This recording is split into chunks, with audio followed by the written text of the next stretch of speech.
Space. My name is Debbie Lowe and I'm a writer for the County. We'll be hosting 2 debates tonight. One for County Coroner. 2 people are running for the coroner. And then we have 2 seats on the County Commissioners that will be elected or in the primary. And one is will be a debate. And we have not heard from the second commissioner, from Pat Fossey. And so Steve Pearson will be able to take the stage, and answer questions. We're going to do something different tonight. We're going to start out by, the comic usually makes the questions, and people send us submissions and things like that, and we ask them. Tonight, we're going to start that way, but then the audience is going to have the opportunity to ask ask questions directly of the candidates, and how we would like for that to go. You know, we want it to be respectful. We want it to go smoothly. We think that you all have questions. A lot of you have questions for the different candidates. I want you to raise your hand when you have a question. We'll kind of point to you. You don't have to say your name, but we'd like for you to stand so that everybody can hear your question. And then you ask whatever candidate you want to that question. Ask that only one person speak, only one person ask the question. So, we just don't want other people kind of ganging up. We want it to be very respectful. Everybody has probably good questions, and that's great. Remember that the 2 people on the stage are the ones debating, not you and somebody on the stage. So, the candidates will have a 1 to 2 minute introduction time. And we'll be timing them. Usually we stick to 1 minute, but because we have a commissioner's race, it just seemed like we should add some time to allow those people. And certainly the coroner candidates can take that 2 minutes as well. And then a question will be asked, and the candidate asked the question will have 2 minutes to answer that question. And the opposing candidate will have 1 minute to say, debate, agree, disagree, and then the first candidate will have 30 seconds then for rebuttal. And then we'll go on to the next question. At the end, each candidate will have up to 2 minutes for a wrap-up, which is not a really long time. So if you have questions that you don't really feel like you want to raise your hand and stand up, that's okay. We have cards back on the table. And you can go back, fill out, and we'll ask your question for you. So however you all want to do that. Refreshments have been provided by the Carroll County Republican Party. And there is some material, some campaign material over here by the door. And I encourage you to, after the event is over, talk to the candidates if you want to. That's certainly permissible. The first debate we're going to ask questions. The first candidates we're going to ask questions of are the coroner candidates. So we have Kristen Enoch and Jordan Cree here. Jordan, come up please. And Kristen, will you come up on the other side? Thanks. Don't trip over any wires. And your microphone is behind you, Jordan. And I think it should be live. Do you want to check it?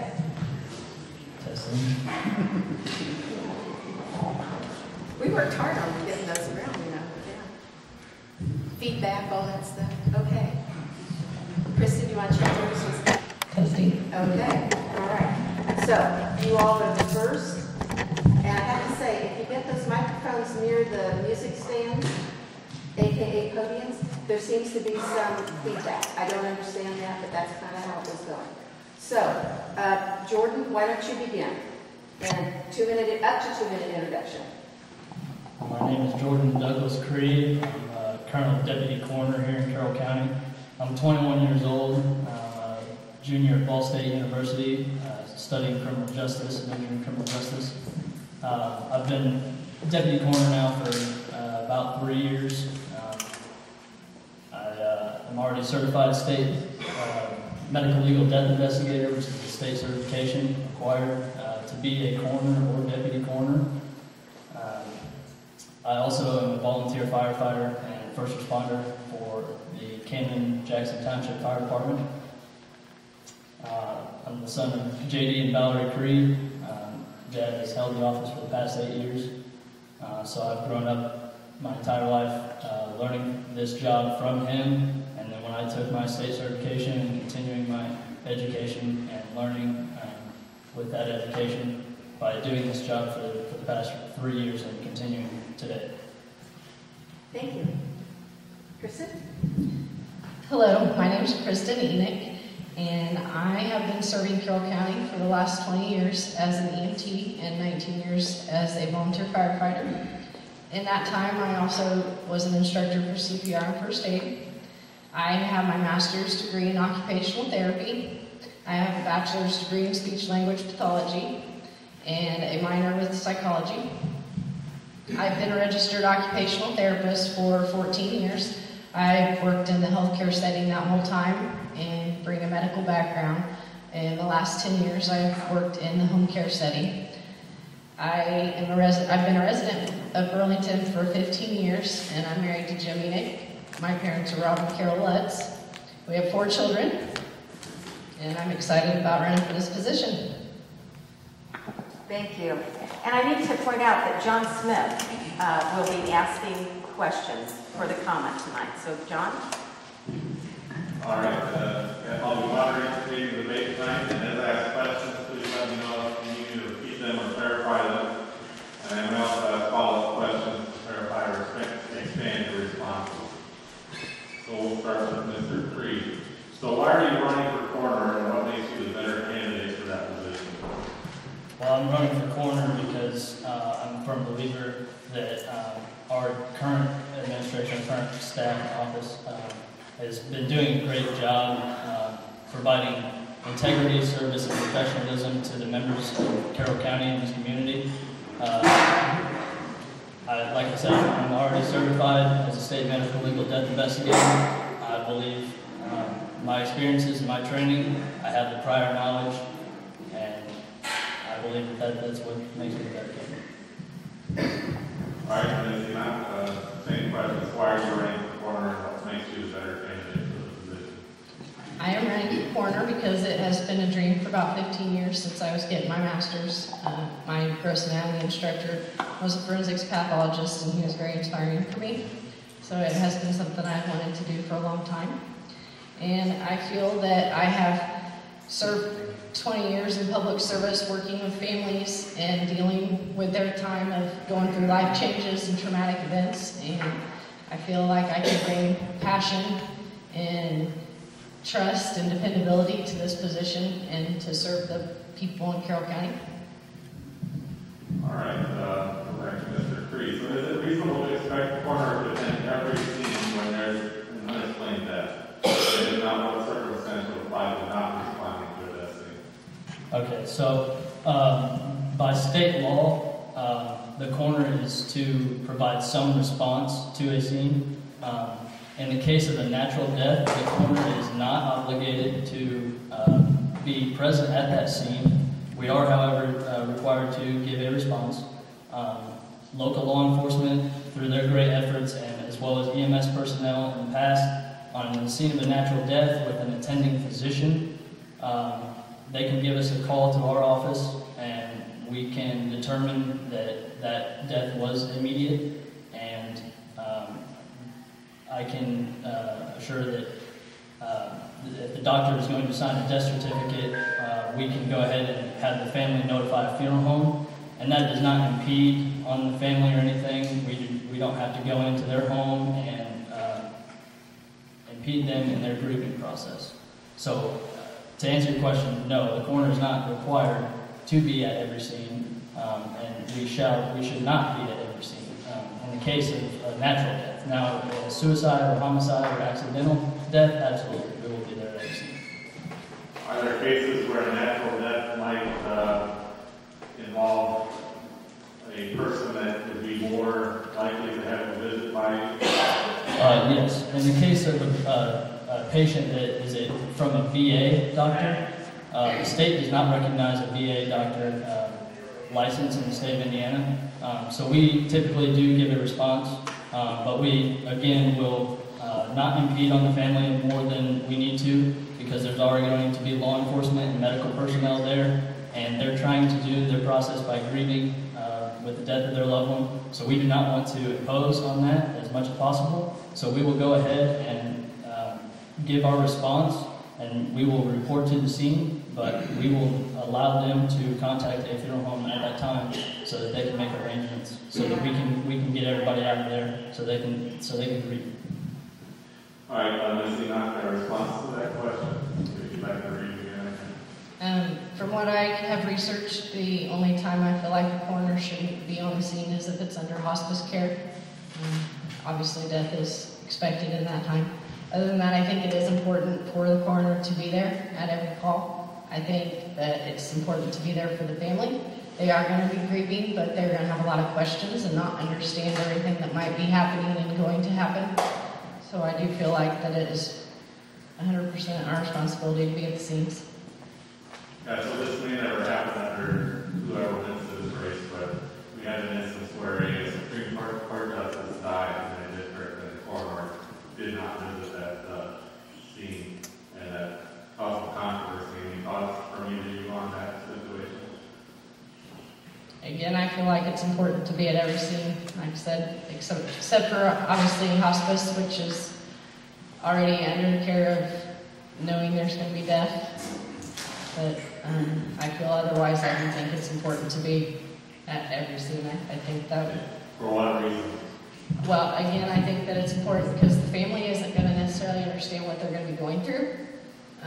Just in that time, few hours, the next few days, next 2 months, even possibly, years. I think it's important to follow up with family and be there for them. I've had 14 years in healthcare setting where I've dealt with families that they don't understand everything that's going on, and I think it's important to get at their level and help them understand that. All right, any final response?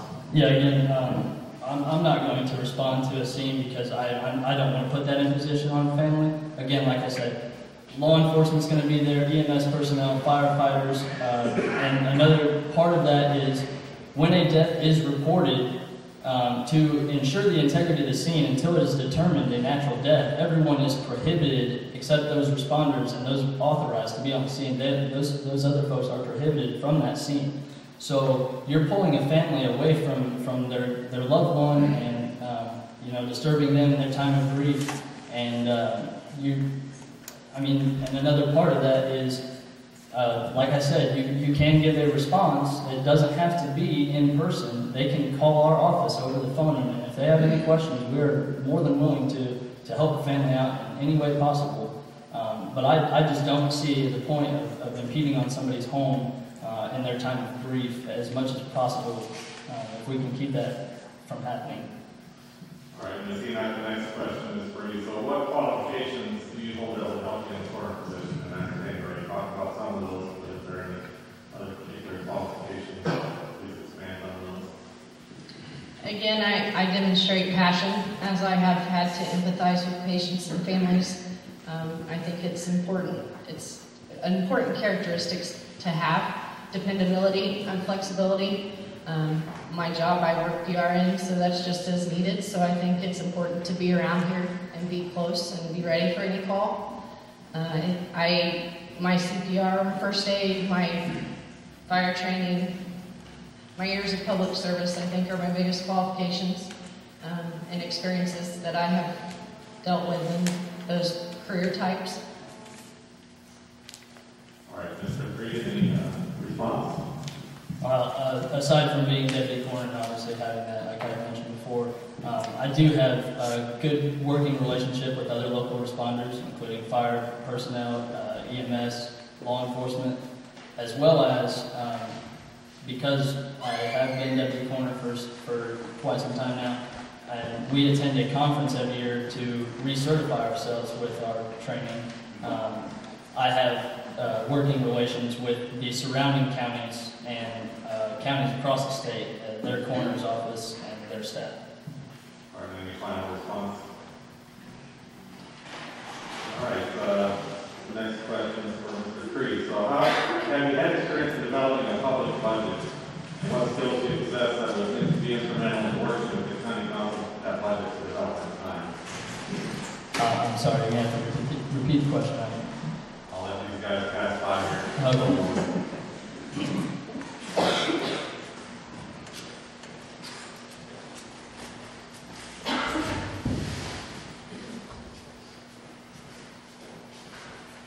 All right. Have you had experience in developing a public budget, and what skills do you possess that would be instrumental in working with the county council at budget development time?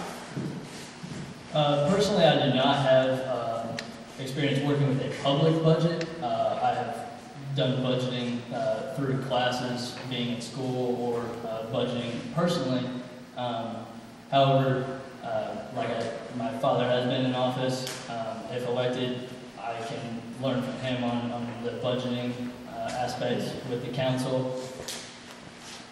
And I guess that right there, I have ways to learn how to budget that way, publicly. But. All right, Ms. Enoch, you have a response? I have not had to develop a public budget. I have worked with a public budget, as in I held an office with the fire department for several years and did a grant for the fire department, receiving their only brand new fire truck that they'd ever gotten. So I was the one that got that grant for them. So it was a lot of budget and public service that I had to do for that. All right, any final points, Mr. Green? All right, any questions from the audience for either the corporate candidates or voting? Just raise your hand. Back in the back. Oh, it's Rex. Sorry. Rex Miles, Jefferson Township trustee. Mr. J.D. Jordan. That's okay, that's my initials too. Okay, that is your initials. I'm saying you're a junior at Ball State. Okay, Yes, how do you propose to fulfill your position while you're at school? Right. So, as I said, I'm not going to be able to be there at every scene. I am a college student. I'm a junior right now. So, I will, at the start of this, at the start of being in office, I will be a senior at that point. As a senior, I don't have as many classes. Right now, I'm a commuter. So, aside from attending classes or my job, I'm here at home in Camden. Any additional questions from the audience for either candidate? Tom Gray, Camden Red Devil. I have a very simple question. Being labeled recently as a GOP party loyalist, can you please complete this question? I am running as a Republican because. And we'll start with Mr. Green.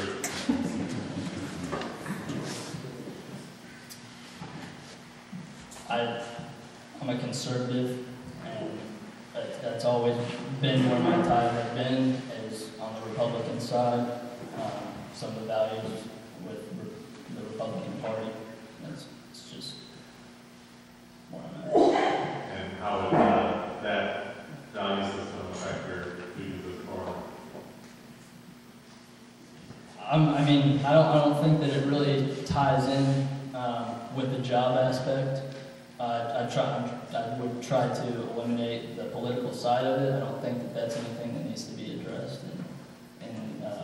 in the job aspect of it. As far as being on scene and dealing with the families in there. All right, Ms. Enoch, same question. So you're running for Republican as a Republican Because I was basically grown up Republican, and the beliefs and the values that they have and what I believe, I would not necessarily always vote Republican. I would vote in how I feel I trust the person and what they are going to do for us. And the second part of the question was? So how do your Republican values affect what? As the coroner, I do agree with Jordan on that one. I don't feel like the political view is necessarily in this position, but I'm here more for the public. I mean, it's not really a position that has a lot of debate issues. I'd have to concur. Like she said, I've grown up Republican, so that's what it's at. But as I said, I don't care if you're Libertarian, Democratic. When I come to your home, I'm there to do my job, and that's it. I mean, there's no political part to it there. So as far as the part of the duties that you have is forming a budget and working with the council and the commissioners, etc., would that be affected by your values? Absolutely not. My view in election is to elect those that are qualified and those people that the citizens can trust. It doesn't matter if you're a Democrat or you gotta have somebody that you can trust in that office. Same question, so drafting the budget and working with the. I think it's important to work together as a team. I think teamwork gets you a long way. I agree. I don't need to know even who is Republican, who's Democrat. For me, it's just doing the job and getting the job done to serve the best way that you can. All right. Any other questions? Other questions? Oh, sorry, John. Anybody else have a question? Okay, then let's start the wrap up. Kristen, do you want to go first, please?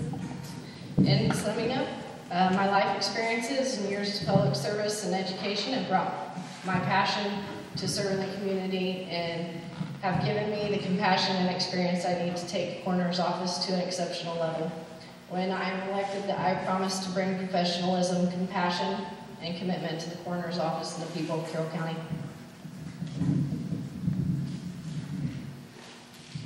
I would like to thank the Common for hosting this event and for everyone attending. I would encourage everyone to exercise their right to vote. I appreciate their vote in this upcoming election. And I'm Jordan Creed. I'm running for Carroll County Coroner. I've been Deputy Coroner for the past 3 years. I'm continuing my education as Deputy Coroner with my career path leading into CSI work. And I would appreciate your support. Okay, thank you very much.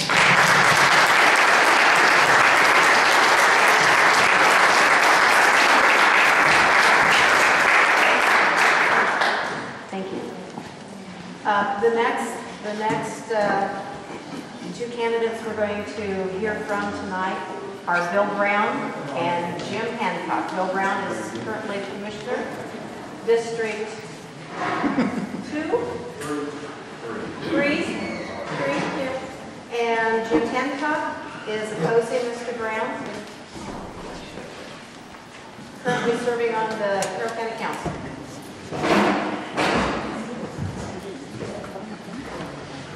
Welcome, both of you.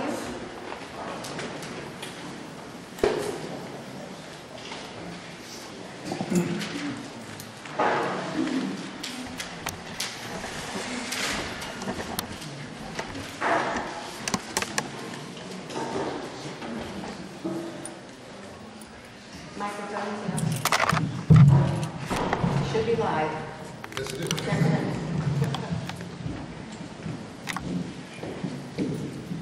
And I think, Mr. Brown, you won the toss backstage to begin. I won the toss. I did it myself.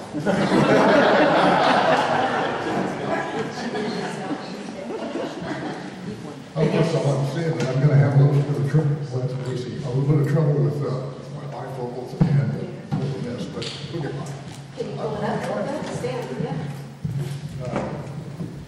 Well, hello, I'm Bill Brown. I'm currently serving as your commissioner in District 3. I'm very nervous about tonight because I've never been in a debate before. I guess unless you would include debating with my wife, and I've lost every darn one of those debates. But my wife of 27 years, Angie, would like to be here tonight, but she is working my shift for me so I can be here. We have 4 kids, 3 sons and a daughter, and I have 6 grandkids. Both my grandfathers grew up in Carroll County, and both of them were farmers here all their lives. My father was in agriculture his whole life.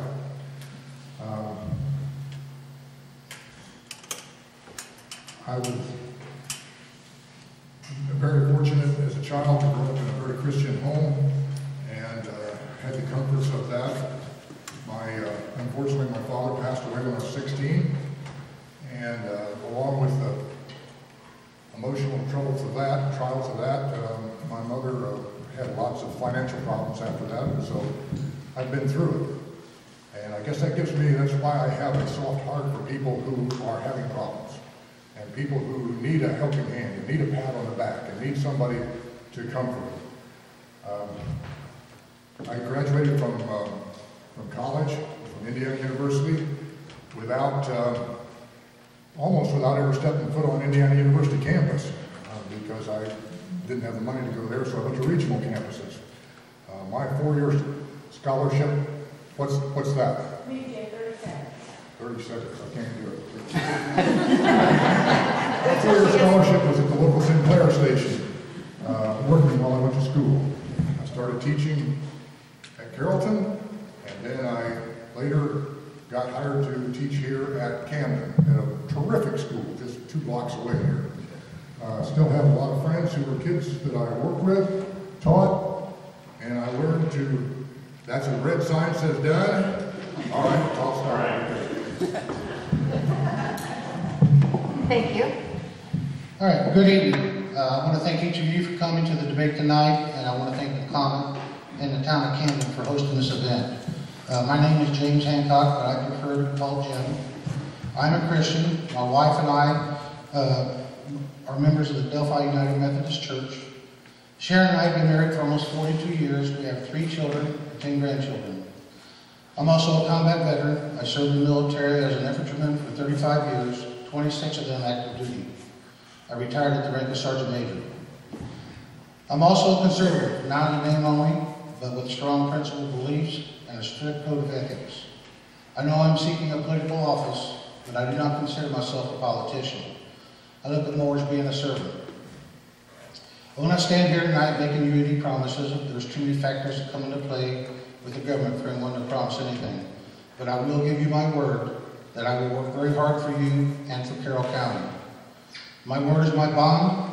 To me, a handshake is as good as a contract. That's the way my father raised me, and that's how I live my life. I had 3 goals if elected as your commissioner. They are county government unity, developing a 5-year plan, and road funding. On county government unity, I intend to improve the relationship between the commissioners and the council through communication, planning, and coordination. And conjointly develop a 5-year plan to include a financial analysis with an annual review and update.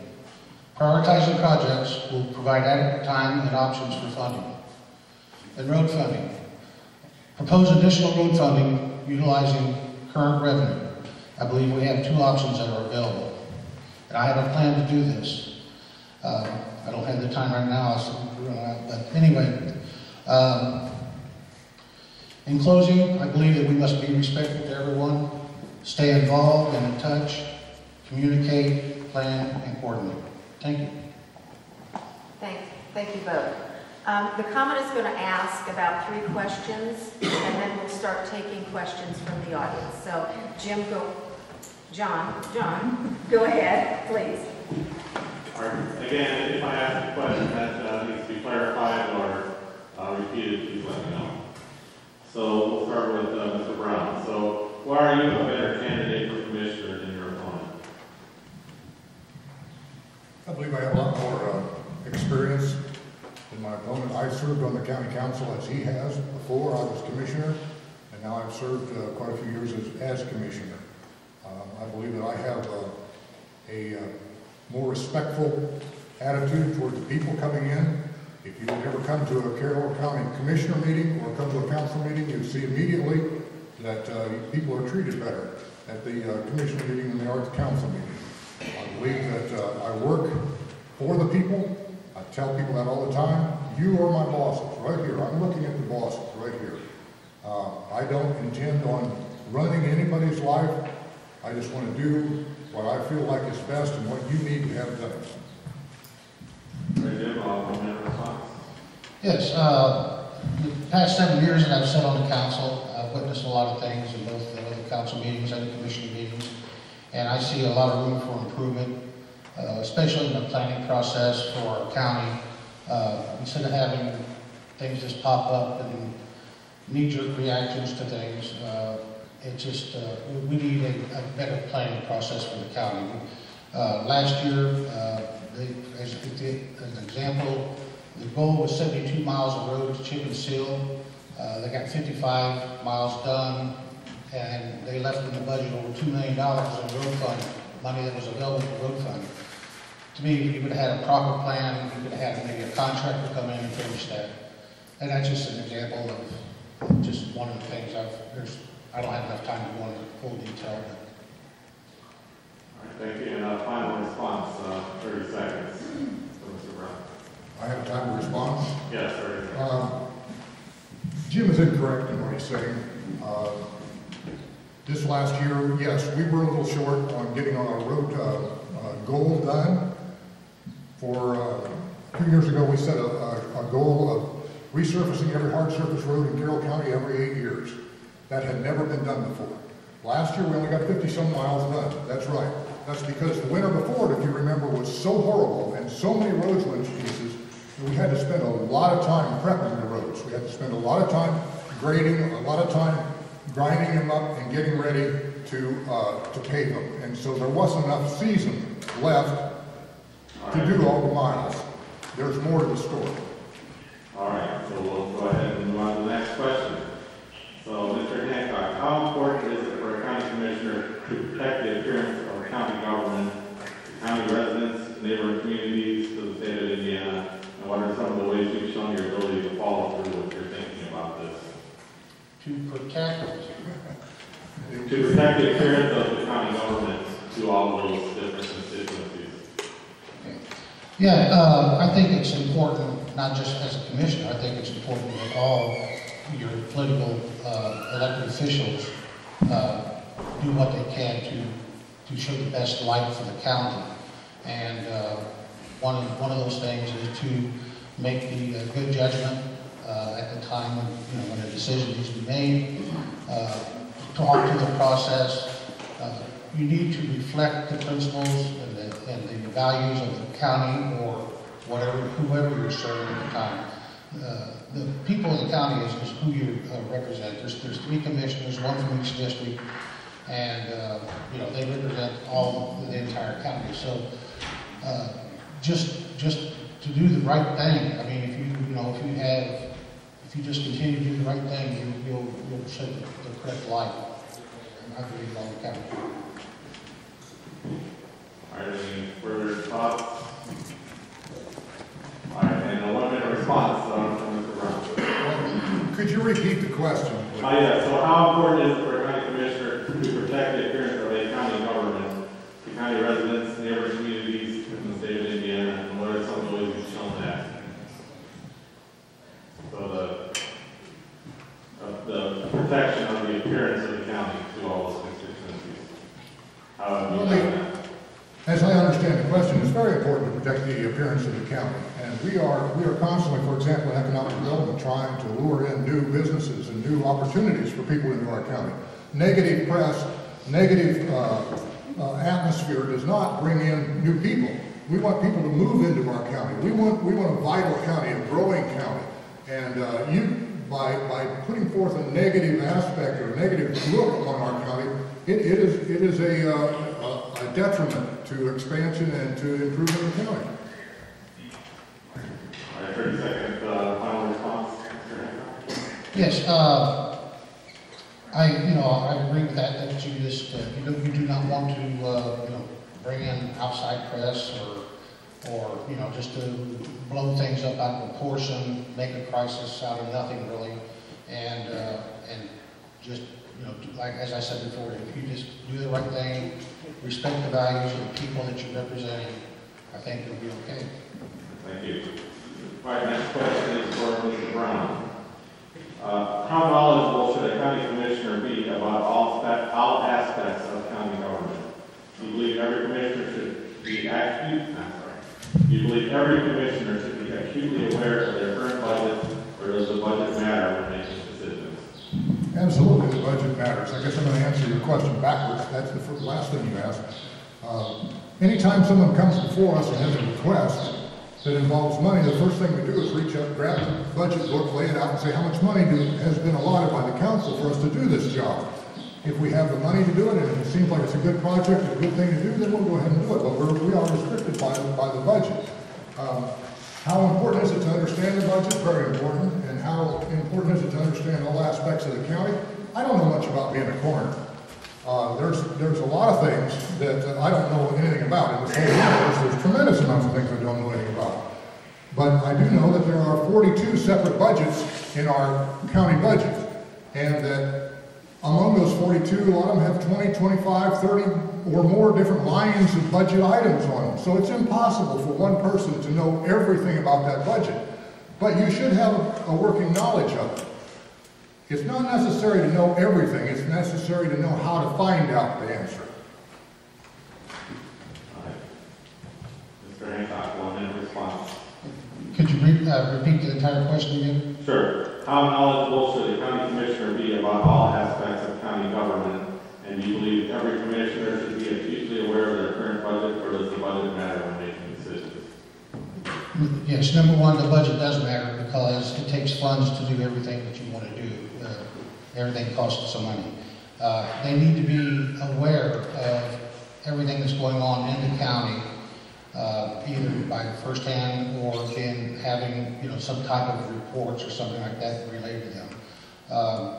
If they don't know what's going on, then things are going to be happening that they're not aware of, and generally, if you don't look at things, if you don't monitor things, then bad things can happen. So you got to stay on top of stuff. Thank you. And 30-second response, Mr. Fine.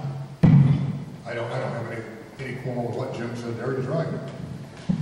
All right, so we'll move on to audience submitted questions. I've got a couple here. We'll start with this question from Mr. Hancock. So there was an ordinance prepared by the commissioners asking to put the occupancy sale money into a separate account for use for the upkeep of Carroll Manor. You did not approve of the ordinance and destroyed it in the meeting. What was your objection to the ordinance? And what are your plans for Carroll Manor? Do you intend to keep it a medical assisted living facility? The citizens of Carroll County need to know your intentions before the judge. The simple answer is yes. I have not said anything about ever closing Carroll Manor. I know there's rumors. I brought up about 3 years ago that Carroll Manor was in financial trouble. I did an annual budget review, and from that it just kind of like blew out the proportion of saying that the council was closing the manor. That is not true. The $400,000, $400,000 plus, was from sale of the farmland that was part of the county farm.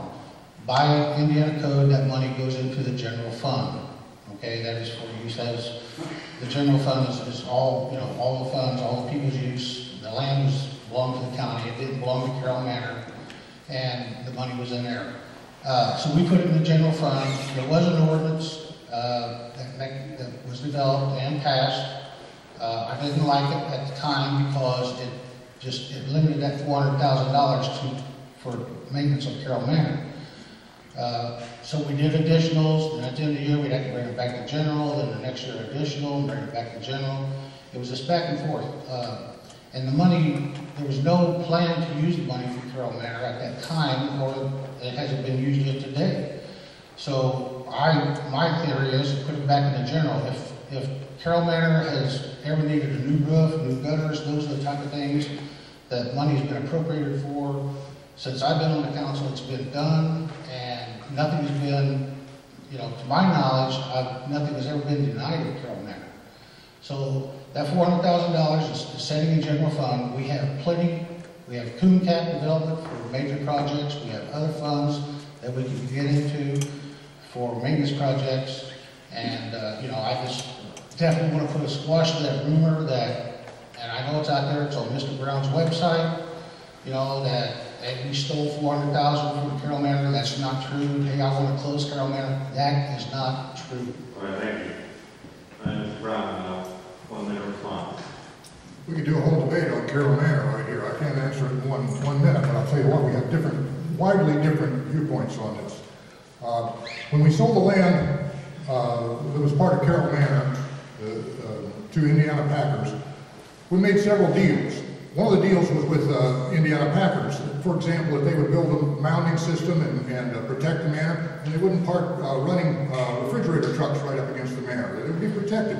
The other deal we made was with the council, and they gave their solemn word that this money would be held back for the manor. This $400,000. I'm never going to be able to answer this because I'm out of time. Yeah, feel free to answer this in additional questions. Well, I'm going to have to because a promise was made, and I know Jim has said that his word is his bond. Well, he made a promise and he did. He is not living up to his word on Carroll Manor, and in fact, he's done it in very bad faith. And I'm just going to let him lay there until I come back to it. Jim, final response on this question. 30 seconds. I never gave my word about the money. And, you know, this character assassination that Mr. Brown is doing is to me, it's just disgusting. Which is why I never gave my word that that money would do that. The money's laying at Carroll Manor is not hurting. I do not want to close Carroll Manor. I don't know how much plainer I could be about that. Where this stuff comes up at is beyond me. There you go. Thank you. All right, the next question is from Mr. Brown. The county pays for all elected officials to be members of the Indiana Association of Counties. Do you plan to attend their meetings? I do attend their meetings. I attend the meetings of the Commissioners Association. I've attended lots of meetings through my time. I do not attend every meeting because I am not retired. I work besides. And if there is something on the agenda or the topic that looks to me like it's something that we need to know about, I attend. I should also say, when I attend those meetings, I don't turn all my bills into the county, as do some people. And I pay my own gas. I pay my own way there. If I'm going to be there eating out, I pay my own way. I don't turn those bills in. That is not the case with other people. All right, we have an additional minute, 20 seconds to talk about anything else. I'll yield. All right, Mr. Hancock, 1 minute response. To answer the question or to respond to his question or answer? You can choose the time as you'd like. I can reread the question if you'd like. Yes. The county pays for all elected officials to be members of the Indiana Association of Counties. Do you plan to attend their meetings? Yeah, the gas thing and all that threw me off. Okay. Yes, I attend. I attended one in Plymouth last night. There's a lot of new budget. There's a lot of laws coming out that changed this year at the state legislature that is going to affect the budget process. It's also going to affect road funding, and that was explained last night at that meeting in Plymouth. I attend the annual conferences, and as a matter of fact, something I found out last night can save us about $70,000 on a road study that we were going to have to do, but now I found out a different way of doing it. Thank you. And 30-second final response, Mr. Brown. Well, I guess my final response is often these meetings turn out to be a golf outing or something like that. And you go for a dinner, you have a 15, 20-minute meeting, and then you go out and play golf. And they're sponsored by various vendors that are wanting to sell things to the county. I don't partake in that. I'm not interested in going to a dinner by people who are wanting to sell the county something. All right, thank you very much. Can I respond to something here? The next question. Okay. All right, let's see. Another question. Does anyone from the audience have a question? I saw a hand go up. Oh, Rex. I know that shirt. Yes. Hey again. Rex Millhouse, Jefferson Township again. Bill, this is for you. 4 years ago, I asked at a county commissioner meeting, I asked the county what their 5-year plan was. I was told that they were in the process of developing it. I still have been waiting on this 5-year plan. 5-year road plan? What kind of a plan are you talking about? 5-year plan. What's your goals for the county? What's my goal for the county? For 5 years. I asked you this 4 years ago. Asked the whole Board of Commissioners. No response whatsoever. So again, I'm asking this question. What's the county commissioner's 5-year plan? Well, I don't believe, Rex, that you got a response from me that said I'm going to come up with a 5-year plan for the county. But we certainly have come up with a road plan, and we are executing that, and we are cooperating very much with plans being laid by the Redevelopment Commission and Economic Development Corporation. And there are lots of plans of that way that are smaller plans that are coming in together. As far as a total 5-year plan, I don't know of one, and I don't remember, I'm sorry, but I don't remember you even asking that. I've got a second question for both the candidates. Do I get a chance to? If you have additional questions for Mr. Brown related to this. Okay, related to it. He's got another 45 seconds. Off the bill. All right.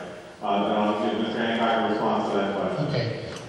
The 5-year plan is one of my 3 goals set, because currently there is no plan for the county of any length of time. And the reason planning is important is something that we have going on right now, is that the jail needs a new roof. Well, Sheriff Burns came to the council several years ago, hey, the warranty is coming and ready to expire, and we need to start saving, and we need to start planning for a new roof. The council did that.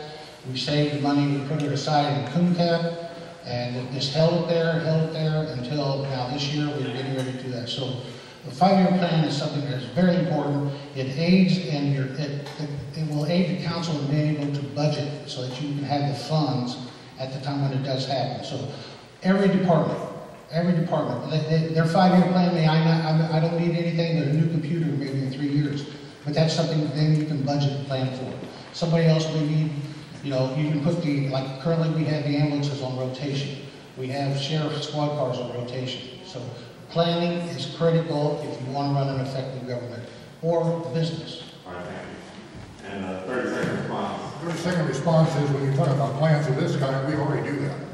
We have our, as Jim just said, we have our police cars are on rotation, our ambulances are on rotation, our roofs are on rotation. We have all those in plans that are being done and executed. We put back money for that stuff, or we ask the council to put back money for those items. I don't see that we have missed out on any opportunities, and certainly the jail roof that was an example here. That's being done right now. That's not something that has been left out and let go. All right, thank you. All right, to be fair, we asked 2 questions in a row to Mr. Brown, and last 2 questions in a row to Mr. Hancock. Council, if anyone from the audience has a question for Mr. Hancock? That's the topic. And then we have one that's later. There's someone back in the back. Are you going? Go ahead and state your question. Is it for Mr. Hancock? For both. We can start with Mr. Hancock. Do you see that Carroll County has a positive business environment and perception from outside the county? And how is the next 4 years, if you were elected, be different than the past 4 years? I think that we have come a long way in recent years with that positive outlook, and that has been with the development of the Hoosier Heartland Industrial Park. That's been with some areas over here in the Camden area, as well as Flora, different parks now. The way I understand it, the places in Flora and Camden are not shovel-ready. Hoosier Heartland Industrial Park is shovel-ready, and then thinking ahead, the redevelopment committee, which I sit on now, there's water, sewage, all that's already ran out there, so it's ready to go. So I believe that image is improving.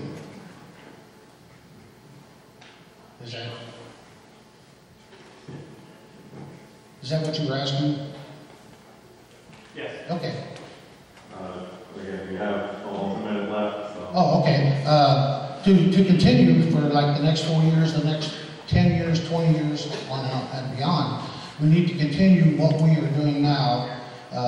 We have the TIF area has already been designated. much larger than the Hoosier Industrial Park, Hoosier Heartland Industrial Park. It covers a lot more acreage than that, and you know, right now they're working with the city of Delphi to get additional water up to the hog plant and to provide, you know, more water to the industrial park. That is probably the one thing that they're still a little fuzzy on, but we're working on that process with new wells. They're looking on the other side of the Wabash River for wells.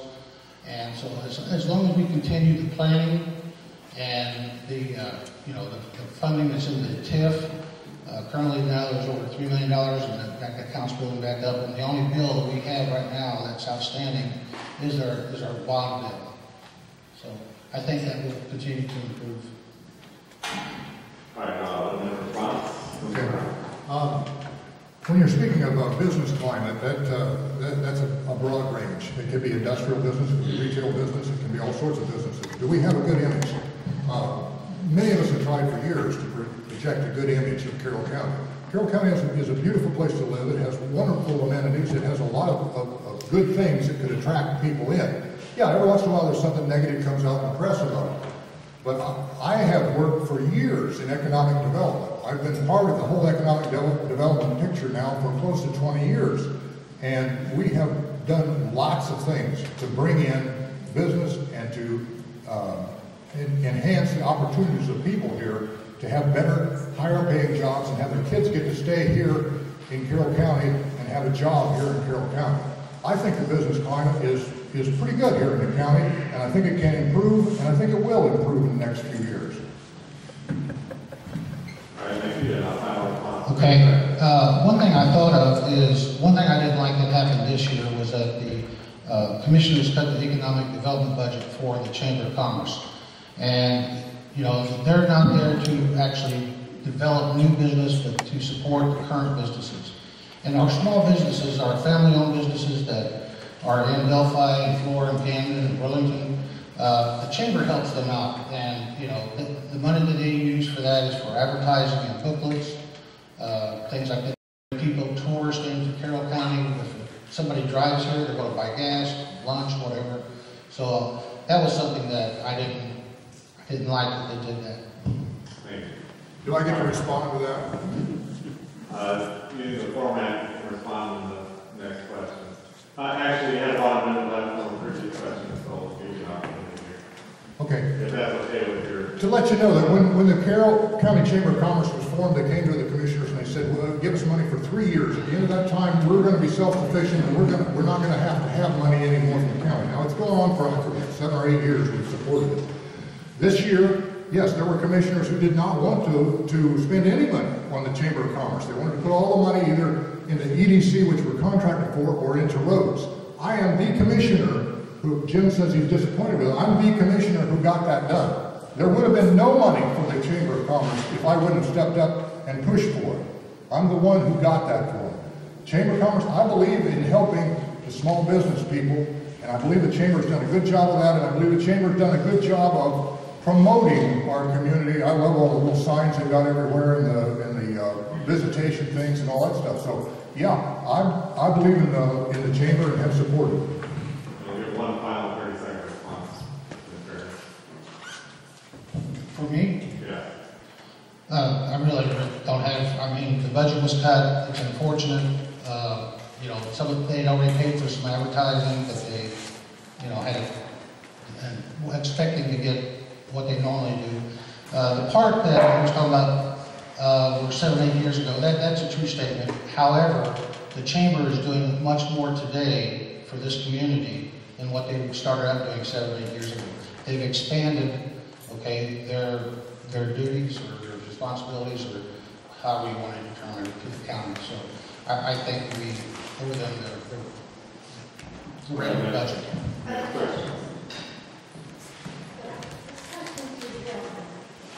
You set forth in one of your goals was to unify the working relationship between the council and the commissioners. Am I correct in that? Yes. You've been commissioner, councilman for a number of years, and you've been president of the council. How are you going to change that as commissioner if you've not been able to do it as you've been on the council? Well, if elected as commissioner, there would be one commissioner that I promise you that will work closely with the council.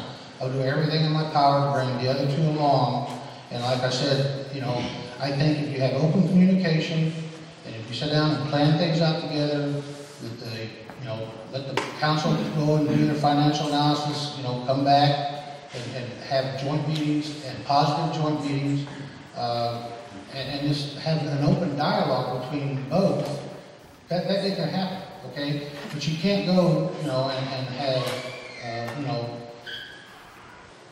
derogatory comments made at meetings and stuff like that from one party or the other, back and forth.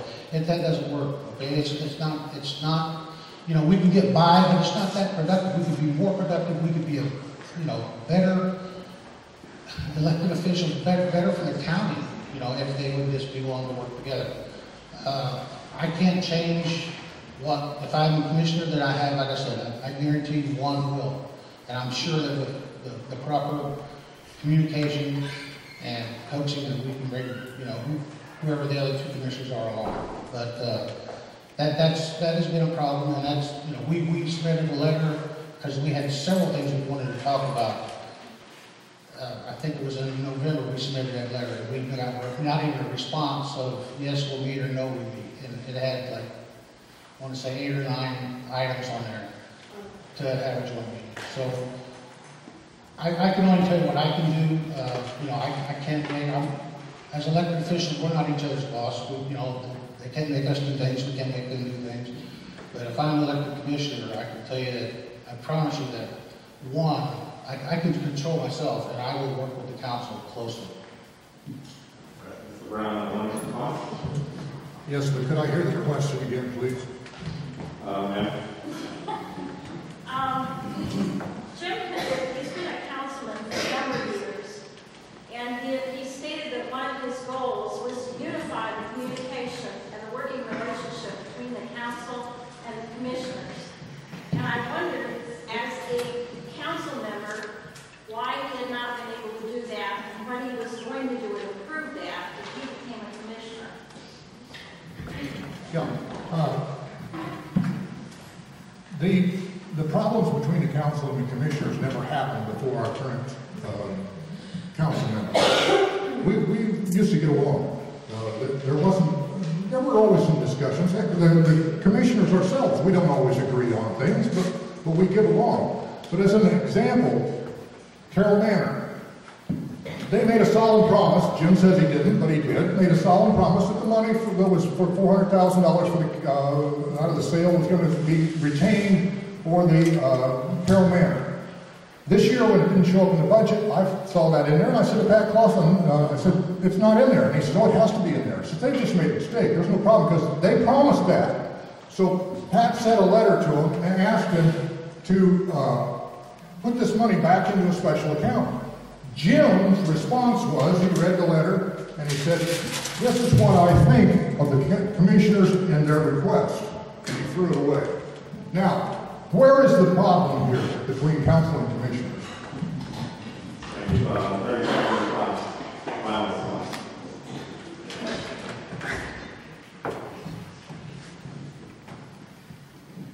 Okay, I will respond to this one. When I came on to the council, when I was brought on by caucus, at that time I was surprised the relationship between the council and commissioners was not better. It's been going on, I can't tell you how long. I've been around for 7 years. Before that, I don't know. It's just like an inherent thing. And Carroll County is not unique. Last night I was talking with some people from different counties, and they have the same problems as well, which should not exist. All right, next question, we'll direct Mr. Brown first. Anyone have a question to direct Mr. Brown first? I'm full of questions.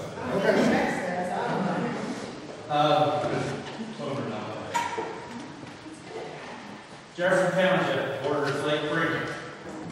Okay, we dump our water into the Tiffany River also. White County is in the process of changing their zoning ordinance on K folks. bordering the lake.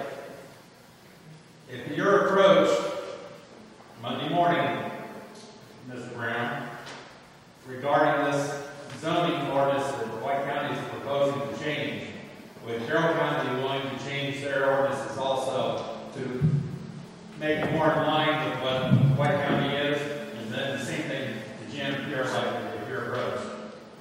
Okay. You have to realize that zoning changes do not originate with the commissioners. They originate with the zoning board. The only control that the commissioners have over that is the final ratification. So the zoning board would have to come up with a change in the zoning, and then they would have to bring it before us, and we would either say yay or nay on it. Now, we could support something or push for something or something like that. I would have to, before I would say no more CAFOs in that area or yes to all the CAFOs in that area, I'd have to know more about it than what I know now. I'd have to know what is the danger to the lake. If there's a danger to the lake, yeah, I'd be concerned about that. Too much of what we've done has been, and I'm sure this is kind of what Jim said, is kind of a knee-jerk thing. Like when we're thinking in terms of the Twin Lakes Regional Sewer District, that came through, and I never saw one empirical study that said what the problem was. Lots of people said, well, there's septic tanks going in. Nobody told us how many. Nobody told us what the gallonage was. Nobody told us how severe the problem was. And I would not want to repeat that kind of a situation by not knowing all the facts before I jumped in and said, okay, here's what we're going to do. I think there may be a problem. There may not be, too. I don't know. You have about 30 seconds left. I'll yield to Jim. All right, Mr. Hancock, 1 minute response. Yes, on all matters like that, I couldn't answer that tonight to say definite one way or the other. You would have to look at all, you have to look at their planning, their zoning, and look at that ordinance and go, what is this? How is this going to affect our residents? Excuse me, Jim, I'm sorry. There's a lot of details in that. So to say yes or no with not really knowing a lot of the details, I wouldn't want to answer any one way or the other. That would take, like such the area planning commission would have the first shot at that. They would go and do their detailed work and then bring it up, and then we could, the commissioners would take a look at it and then do what's best.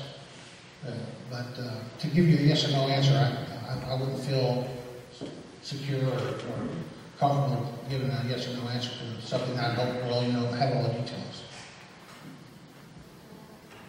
All right, 30-second final response. I think we're pretty well in agreement on that. All right. Other questions?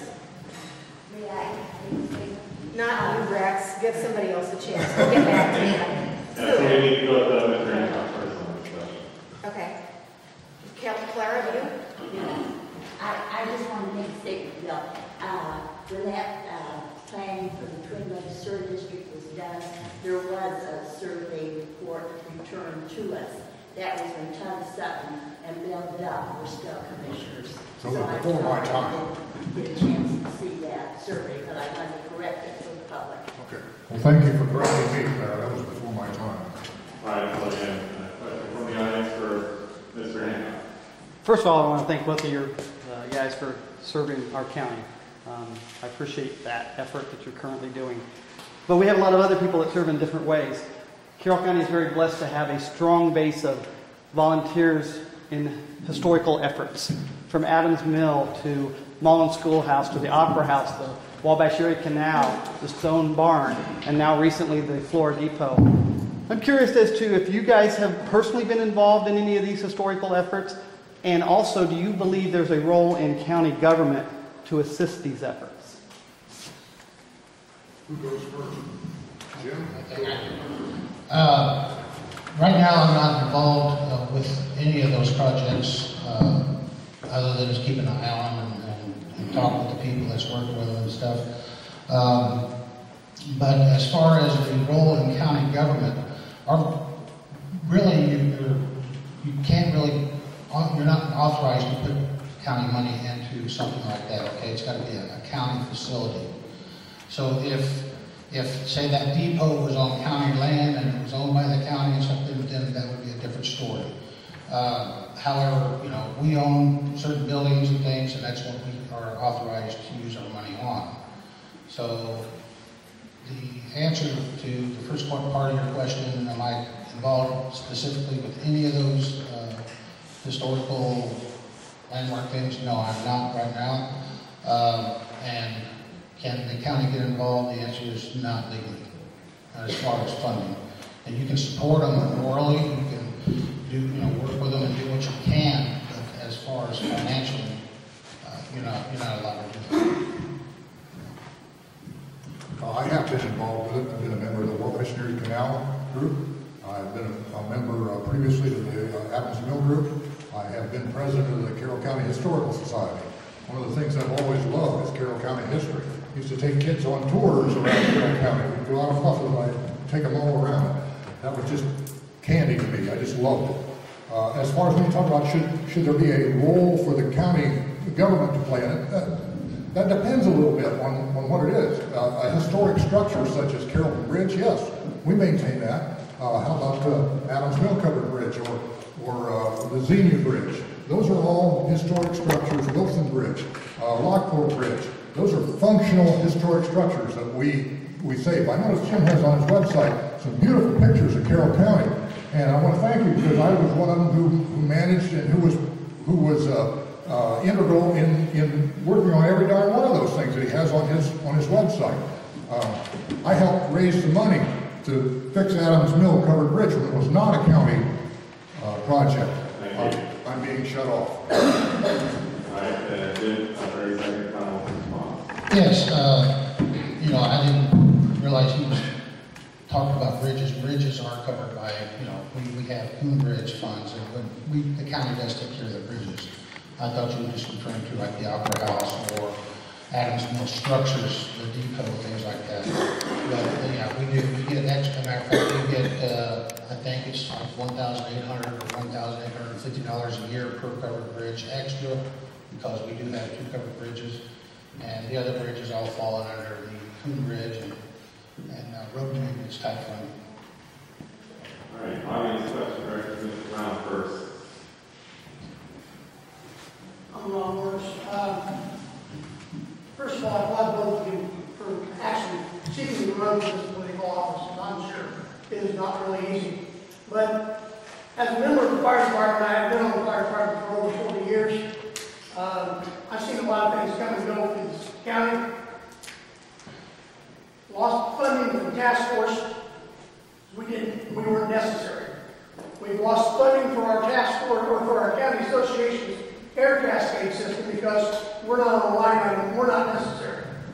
Now, the way if you look at the comment, it believes that we're about to lose our 911 system as we've enjoyed for all these years because apparently nobody can get along with losing that money.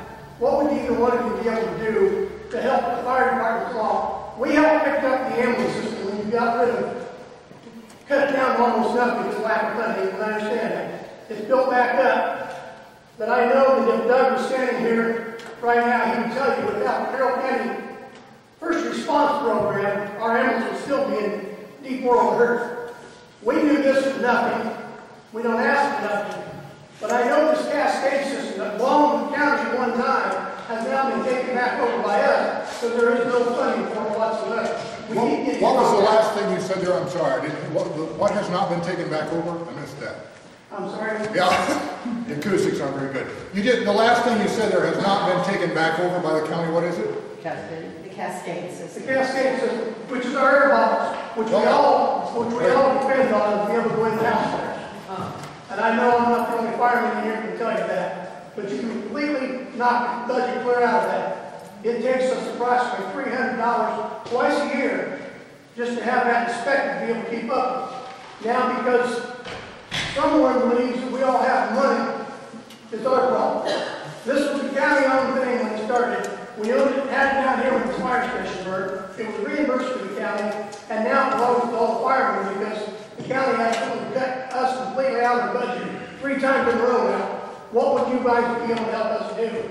As working with the county association did. We don't even like to come down there anymore because we get shot out the door. All right, Mr. Brown. I'm first this time. Yes. Everything he said is exactly right. That is 100% the truth.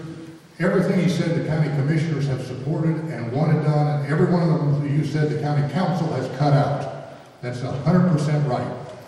I don't know what we can do other than try to get the council to go along with it. They control the money. We can put in the request for you. We can ask for it. We can beg for your equipment to be refurbished and redone. But if they won't fund it, there's nothing that we can do. We're in the same boat as you're in, and we're exactly on the same side of the battle as you are. All right, on the response? Yes, I've been working on the budget now for like 7 years, and I don't recall that request ever coming up. And the only department that I think that would maybe be able to do that would be the emergency management. Is that the department that it was back in whatever time you're referring to? Did it come through them? Did it come through the EMA? Yeah, I've not even, I didn't. It was owned by the county, Carroll County bought it. We had purchased in Carroll County. They dropped the funding on that. They okayed the funding on to help. All we asked for is to insure the vehicle so that we had a transport vehicle for the task force, which is investigating task force of fire. They cut that out because we weren't capable of having their insurance. The only department I think that maybe that would ever came a part of would be the EMA, and that budget. No, the EMA was not in it, it belonged all, went straight to the county. Well, We started that before we actually had it. I can tell you, contrary to what Mr. Brown just said, I've not cut out a budget. I've not even seen a request for the. I know you're talking about the machine that fills the air tanks, and I don't even know that. I've had to go back in history and see where that was even at. I don't ever recall a request in 7 years of budgets that's been got to the council. I mean, we can't cut something we don't see. So, seeing it afterwards, we can go back, maybe go back in history and look at something and see where it's at. I can't answer something I have no knowledge of. Mr. Brown, final response. 30 seconds. President of the Commissioners is Pat Clausen. Pat Clausen has been a fireman forever. He's a first responder. He's a super guy. And he has been a champion of everything you've said. And I know that he has brought those things up and has been very upset when they've been cut. All right, additional audience questions will be the last question for Mr. Hancock. Anybody? Any audience questions?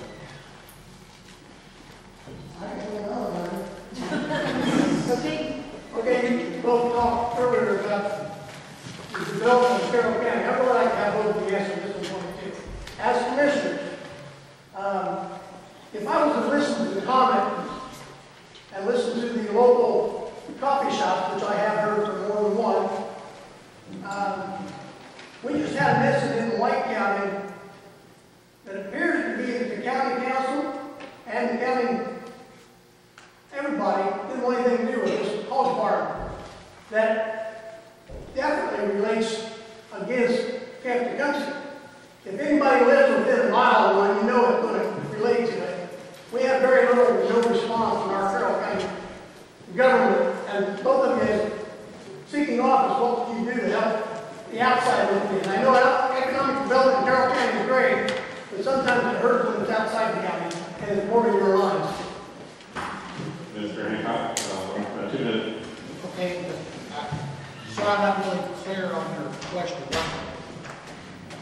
You referred to the hog farm going out there by Camp Tecumseh. And we seem very much, from what I've seen, very much done by our counties to intervene in that whatsoever. was pretty realistic to intervene in that. Would that not have been a commissioner's thing? And if it was, to come up next year, what can we do better than what we did last time? Because I actually know the director real well, and we've got very little response from Carroll County. That's White County. And I heard something that's been in this county for many years. Well, if that doesn't come, that would have been written by the council, so I know that we didn't do anything with it, but if the commissioner says the executives of the county, on something like that, if they chose to write a letter, you know, and give their opinion about it being so close to Camp Tecumseh, or any other person across county lines, then I think that would have been appropriate. As far as like, you know, anything that affects, if it's a person's house in the county, at the county line, across the county, then, you know, you should be aware of that and take it. So, yes, I think that a letter, you know, they could have had a nice letter drafted up by their attorney, stating their feelings, and then, you know, submitted that. But I don't know if that was done or not. I have no idea. I'm not a commissioner, so I don't know what they did. If anything. I guess to expand on the question a little bit, what's the commissioner's responsibility with regard to representing the citizenship on things like CAPOs and things like that? Or just want to make a question that way. Well, can I answer this question first, though? Well, we're reformulating this question to make sure that we got something solid to answer. So, Mr. Hancock has about a minute left. Okay. And so you're going, what's your question then? So it sounded like the question was, how do the commissioners represent the citizens of the county with regard to things like the CAPO that's occurring over in Michigan County? Okay, yes. As I said, if it's affecting obviously within inside the county, then, you know, the commissioners have a direct, you know, reflect on that. But if something is as a border, whether it's White County or Cass County, Howard, whatever, anything that will affect residents within Carroll County, the commissioners should have an opinion on that, and, you know, and let the other county know. If everybody's happy about it, then there's no problem. But if we start having problems with something, then, you know, commissioners, to me, should say, you know, hey, as the executive of this county, White County, Howard County, whoever, this is our feelings, and, you know, we just want you to know what we're thinking. Is that what you were getting at? You want to see what you would do if it comes up a year from now, you're elected. Will you be involved, or will you just sweep it, let somebody else worry about it? Oh, no, I think anything on the border you should be involved with. If it's going to affect our residents, it should. Yeah, we'll move on to the responsibility. Okay. The situation is that Camp Tecumseh is a really wonderful facility that we have here in our county, and it has been a part of our county for almost 100 years now. And immediately to the west of it, right downwind, there's a large new CAFO being planned to come in. I have been to White County Commissioner meetings and spoke against this. I've been to White County Area Plan meetings and asked them to not grant this permit. I have written to IDEM and asked them not to grant this permit. I have done everything that I could. Now, I'm not opposed to this guy having a CAFO, but not in that spot. It should not be right across the road from Camp Tecumseh. That's a poor place for it, and we do not have jurisdiction, though, across that county line. It's their decision. But I have taken the initiative to go to them multiple times and try to convince them to not allow this to come in there. You will continue. You darn right. All right, and then a final response. Yeah, I agree. That's what I was saying, is that, yes, if it's going to affect or can affect the residents of your county, you should definitely get involved with it. There's writing letters, if it's attending meetings, whatever you can do to protect the citizens, the residents of this county. If it's going to affect them, yeah, the commissioners should get involved, just as they said. All right, are we at time now? Yeah, I think it's time for wrap up, don't you? Yes. Your call, your show. Okay.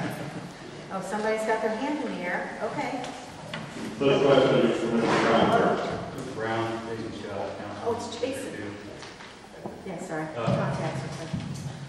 In response to the agreement, the council agreed to keep that Carroll Manor fund professional. I never made problems. You never what? I never made problems. I wasn't there. Yeah. Mr. Hancock's not the one that wanted to pay for it away. I made the motion to get rid of that fund. But A, if you're going to make an accusation, he's not the right guy. I made the motion to get rid of it. Because it's the county's farm, it's the county's money. I view that as a slush fund. No other departments have a slush fund. That Carroll Manor out there, since I've been there, has made $14,000 to $18,000 roughly each month that I've been on council. Now, before that, I don't know. The change was when people really put the hammer to them and said, you're going to have to start making money and pay your own, or you're going to be gone. It wasn't, one day the switch just flipped and it was proper. You put the pressure on them and it finally started making money. My question is regarding this. Yeah, I wish I had the amount of time to answer that you have to ask. It's very limited. My question is, with regard to prior agreements, with regard to prior agreements, if the council agreed to do that forward, the commissioners had a contract signed with the city of Delphi for $50,000 each year for contractual 911. If you're holding the council that somebody else made a contract and has to hold to it, why did the commissioner get to get out of the $50,000 contract with the city of Delphi when a new Delphi mayor calls? Wow. Somehow we have jumped from Carroll Manor and their money disappearing to City of Delphi and their contract, and this is getting so convoluted I can't hardly follow it. So They gave you one question. yeah, okay. So your question is, why did we let the City of Delphi out of the contract? Okay, we didn't let You're this. saying the council has under the contract with Carroll Manor. We didn't let the City of Delphi out of the contract. They're paying them. They're paying their contract this year. The question came down to a matter of fairness. Does Camden pay to have 911 service extra? No. Does Flore pay extra to have 911 service? No. Does Burlington pay extra? No. Why does Delphi pay extra? Delphi's the one that has to pay the extra $50,000. This never seemed fair to me in the first place. But Delphi came and asked us to do that, and they said they'd put that in. It's a 1 year at a time contract. It's not a long-term contract. So this year they agreed to pay the $50,000, and Carolyn can correct me at any time if I'm saying it wrong, but I don't think I am. And they are paying it this year. So I guess I don't see what even the question's about, because we've had a contract with them. It's going to be more fair next year to everybody. I don't know. I mean, we talked to some of the other communities. We talked to Burlington. We talked to, I don't know if they talked to Camden or not, but I talked to Burlington. Others talked around, and they'll say, no, we're not going to put in extra money. That's a county function. You should be providing 911. So there we are. If there's more to the question, I've lost it in this whole ramble, so I'm sorry.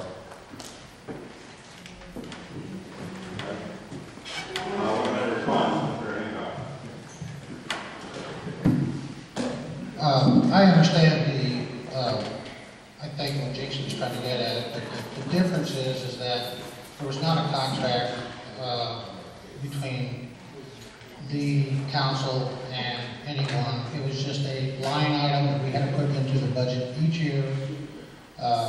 We had conducted an additional, and in December pull the money back out.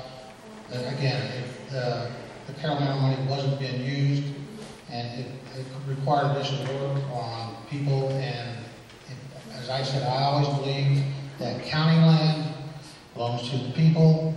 If we sell it, then it goes into the general fund, as the Indiana Code says, and that's where it can be. The money is still there, it's not being spent, it's just not under a separate line item. There is funds available. If Carroll Manor come in today and said, hey, this broke and we need some maintenance money, you know, the council would be able to come up with that, I'm sure. So The $50,000, yes, I was disappointed when that was given because Delphi started that. Camden didn't agree to that. Time's up, I'm sorry. 30 seconds. I guess it comes down to your word. The agreement was that the money would be held back for Carroll Manor. The first change that was made was instead of being just for Carroll Manor, it was going to be held back for maintenance of Carroll Manor. I didn't make any big stink about that because I thought we're going to work together, this will work out all right. Then all of a sudden, it disappears completely. Now the argument is that I get is, oh, it's not Carroll Manor's money, it's Carroll County's money. Well, are the beds in Carroll Manor? Who do they belong to? Are the blankets in Carroll Manor? Do they belong to the county or do they belong to the manor? I mean, this is a ridiculous argument going back and forth between who owns it. The thing was, it was protected. It was $400,000 to protect the manor, and it's gone. All right, so in fairness to balance the questions, we should have one final question for Mr. Hancock. Anyone in the audience has one? Front row. Since you're running for office, Mr. Hancock, and the issue of 911 has come up, the money that the city of Delphi gave was not for 911. It was to hire and make sure that there were 2 dispatchers on duty 20 hours a day. And that was the agreement between the city of Delphi and the county. And that was to ensure that the county had that money because the 911 funds coming in from the landline phones were dwindling. The state was not providing a sufficient amount of money to make up that difference.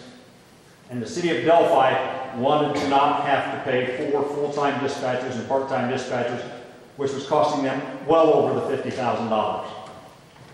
My question is, would you, as a commissioner, reinstate that contract for Delphi to continue their commitment for the dispatch center to be able to have 2 dispatchers on duty 20 hours a day, 7 days a week?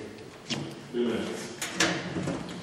Well, that we have, Delphi wants out of that, and I can understand why, okay, but they made the initial contact, this happened way, long before I was ever involved in county politics. But what we are leaning to now is probably we're going to end up with a public safety tax. We haven't addressed animal control or anything, but to get into that, we're going to have some type of additional tax at some point in time.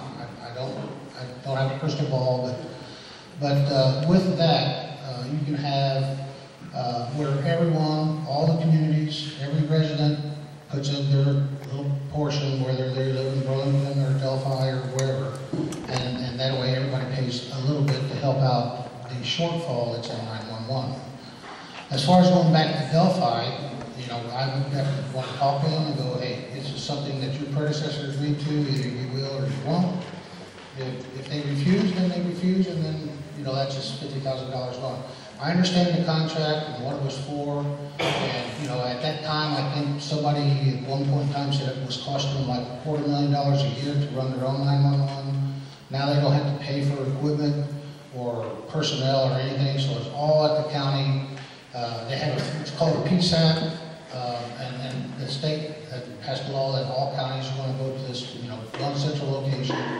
So, with laws changing and things changing, you have to be flexible, you have to adjust. And that is one of the things of a 5-year plan is while you look at it every year, annually, you look at it, you update it, you go, okay, we're going to be short here 50,000, we're going to have to find it somewhere. And then if that's going to require additional taxes or something, then, the council needs to go to work and, with some guidance from the commissioners and go and work from there. But that's why the 5-year plan is so important. Thank you. What's the response? The 911 center was always, initially was paid for with your phone tax. There's a tax on every phone line, and it barely paid for it, ever. Now, with fewer phone lines, more cell phones don't pay as much money in tax. We're short all the time.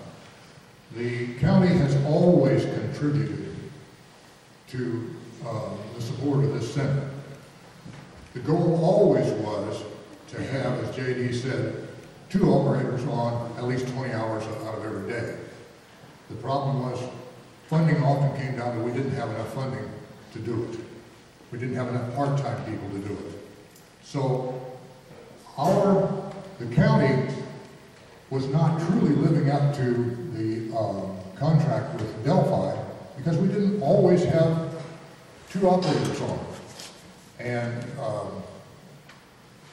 Delphi would have had reason, I think, to get out of the contract anyway. All right, thank you. Final response, 30 seconds. I have nothing to add. Okay, so it's time for the final wrap-up. Mr. Hancock, you go first, 2 minutes. Okay. I wanted to reply to something earlier, didn't get an opportunity to, so I will now with this. But as far as like going to meetings and where Mr. Brown said we play golf and those type of things, that must be for commissioners. And I don't play golf, but I know at our council conferences and stuff, we're sitting in meetings all day long, and you know, they feed you a Subway or something for lunch. So I just didn't want people out there to think that that was the way it was for all meetings. But in closing, as previously stated, I have 3 goals. If elected as your commissioner, they are county government unity, develop a detailed 5-year plan, and road funding. If you'd like to read more about my thoughts and ideas on these and other issues, you can go to my Facebook page, Jim Hancock for Commissioner, or you can Google or whatever search engine you use and look up Jim Hancock for Commissioner, and I have additional information on that.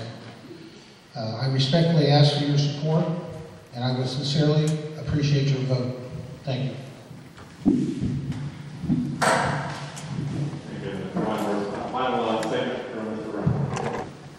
Okay, I guess because I date back prior to Jim, I can say that this total loggerhead between council and commissioner did not really happen that way prior to Jim.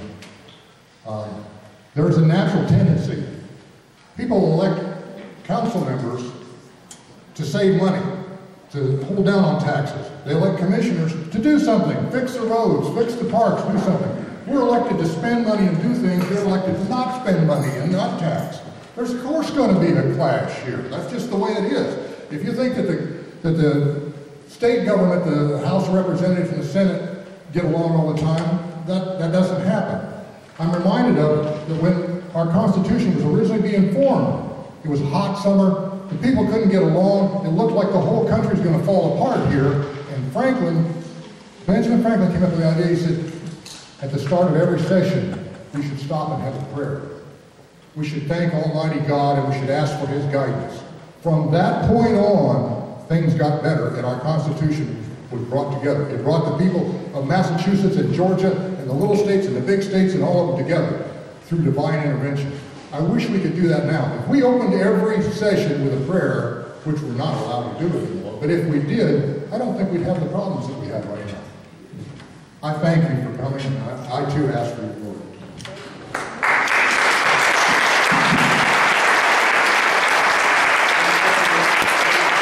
I'm a lifelong resident of Carroll County. I'm an elected county council member. I started my term in 2013. I'm running for county commissioner, and I would like your vote. When I'm elected for county commissioner, my plans are to fix our local government. First thing to fix is communication between the entities, and this can be done. As a county council member, I know it's important to work together.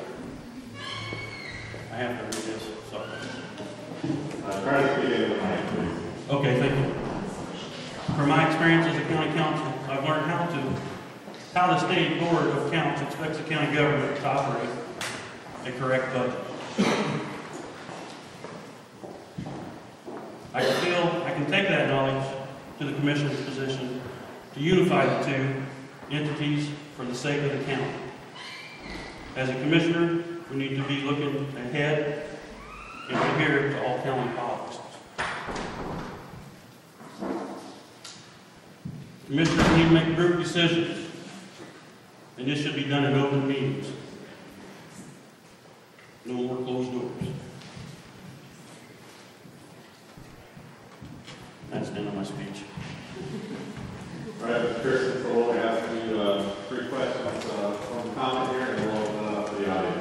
because we don't have another candidate present, we'll give you 2 minutes. Go from that, maybe 3. Okay. We'll see how it goes. So why are you a better candidate for commissioner than your opponent? Do you see my opponent? I don't know why Mr. Clausen did not show. Is anybody really better than anybody else? Everybody's got different ideas. And I believe my idea is to help fix the communications along with commissioners I will be working with. Should make me a better person. And I'm fairly new to the government in the part of running for offices. My last campaign, I spent $16 to become a councilman. All right, what are the primary duties of a county commissioner as they fitted into the Indiana Code?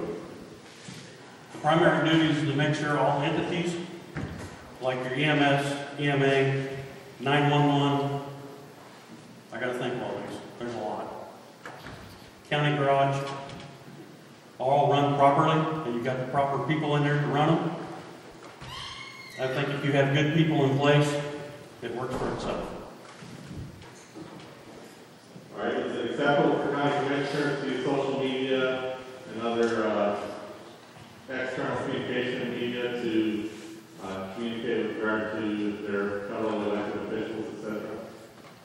Social media. That's a good question. What I've been seeing on social media is nothing about trashing our county.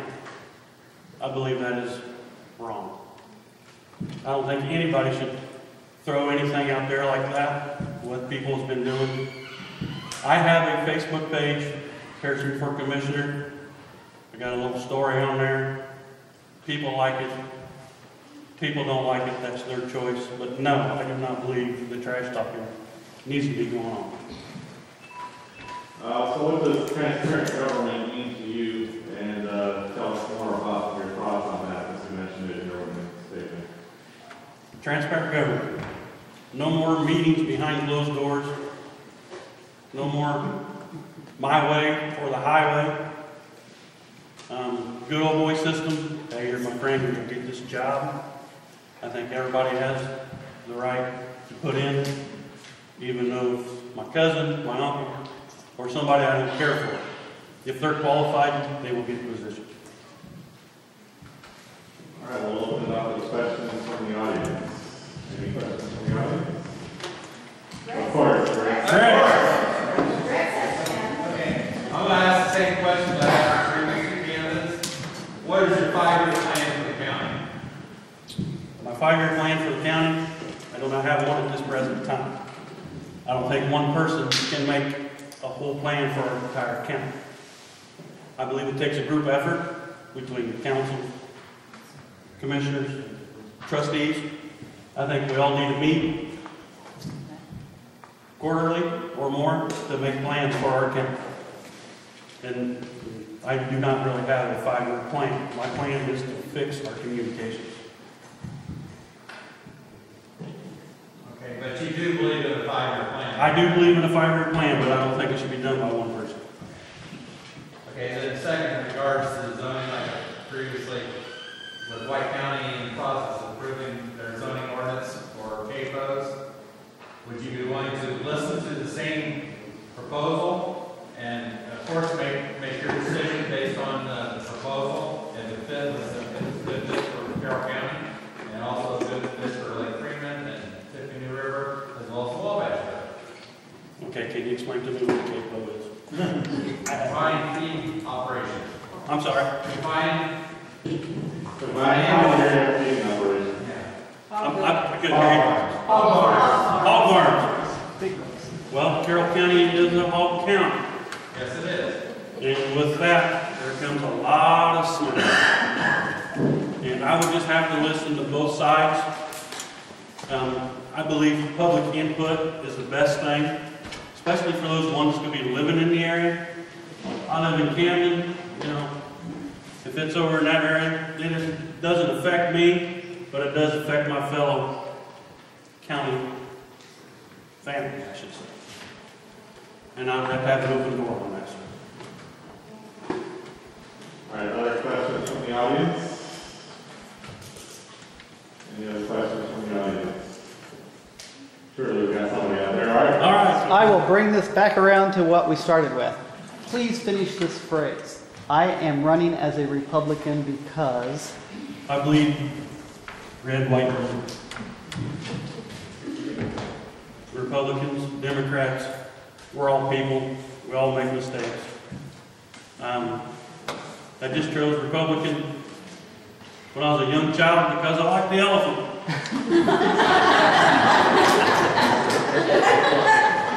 And I really don't have I am a Republican.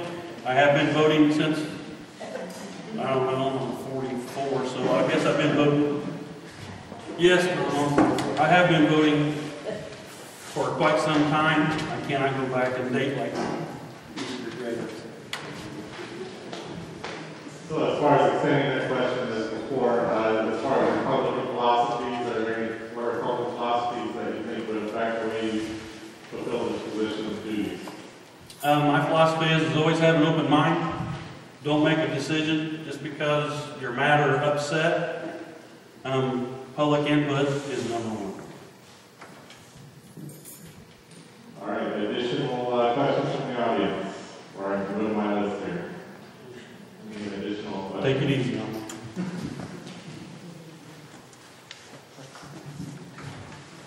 We have one up front. All right, one up front there. I was picking out of your question. Go ahead. One front there, if you'd like to answer your question. A lady in blue, I think it was. I think our county has not had a terribly good record of ordinance enforcement.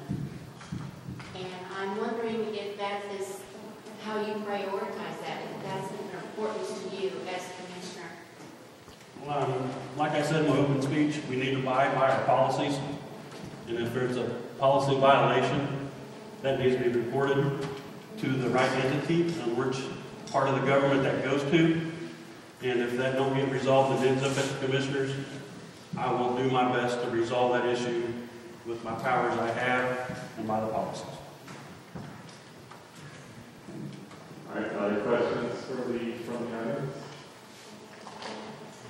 All right, if the lawsuit by an individual is successful against commissioners, and specifically Commissioner Clausen, your opponent, and an insurance payout threshold is reached, but more money is owed, who should pay that difference? Should the county taxpayer pay that difference, or the commissioners? That is a tough question for me to answer because I don't know that whole situation. If it's the fault of the elected official, I think he should pay, or that person should pay. County money is thin the way it is. That's about all I got to say on it because I don't know much about that. So if you got into a similar situation, you would... Oh, I'd be the first one to admit. My boss is here. If I make a mistake, I'm the first one to admit it. Okay.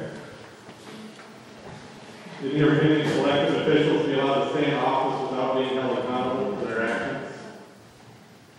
No.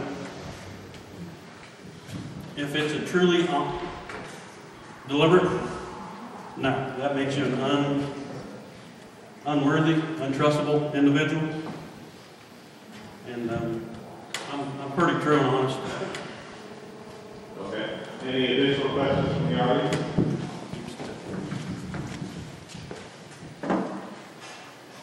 And ask one more here. So should there be a county policy prohibiting department heads who are not elected but supervised by the county commissioners and seen as the county government representatives from using foul language and threats on social media? So should there be a policy prohibiting using foul language and threats on social media? I believe I'm honest with you. I think there is a county policy that employees of the county are limited to certain things on Facebook, Twitter, and whatever those other things. If they're trash talking, it needs to be stopped. go to the department head, let the department head work through the chain, then you go through your personnel policies and procedures. Okay, one final question. So Commissioner supervises the transfer station, 911 dispatch, chief communicator, Carroll County superintendent, EMS director, and EMH director. What experience do you have in doing performance evaluations, and how do you monitor those employee performances throughout the year? I have no experience in that whatsoever, but I will do what I can to do the training, go to the AIC meetings. I will be attending a lot of those, starting off as a new commissioner, and you learn from that. I manage a lot of people where I work, but they're not the kind of people most people would like to manage. So how do you hold them accountable and review their performance on a daily basis? I'm sorry, I was trying to chuckle, I apologize. What was the question again? So how do you evaluate their performance and hold them accountable to performing on a daily basis in your current role? Well, we do have a county personnel. I believe it should go through the chain. I'm not sure there's a commissioner, the auditor, and I believe there's 2 council members and 1 employee on this board, and it goes through them. Then they make the decision and take it to the commissioner. Okay. Any last questions from the audience? All right, seeing none, I will give you an opportunity of 2 minutes to close out and give your final statement. Well, my final statement is, I am Steve Pearson. I believe I'm the candidate you need, and vote for Steve Pearson. All right, thank you, Steve.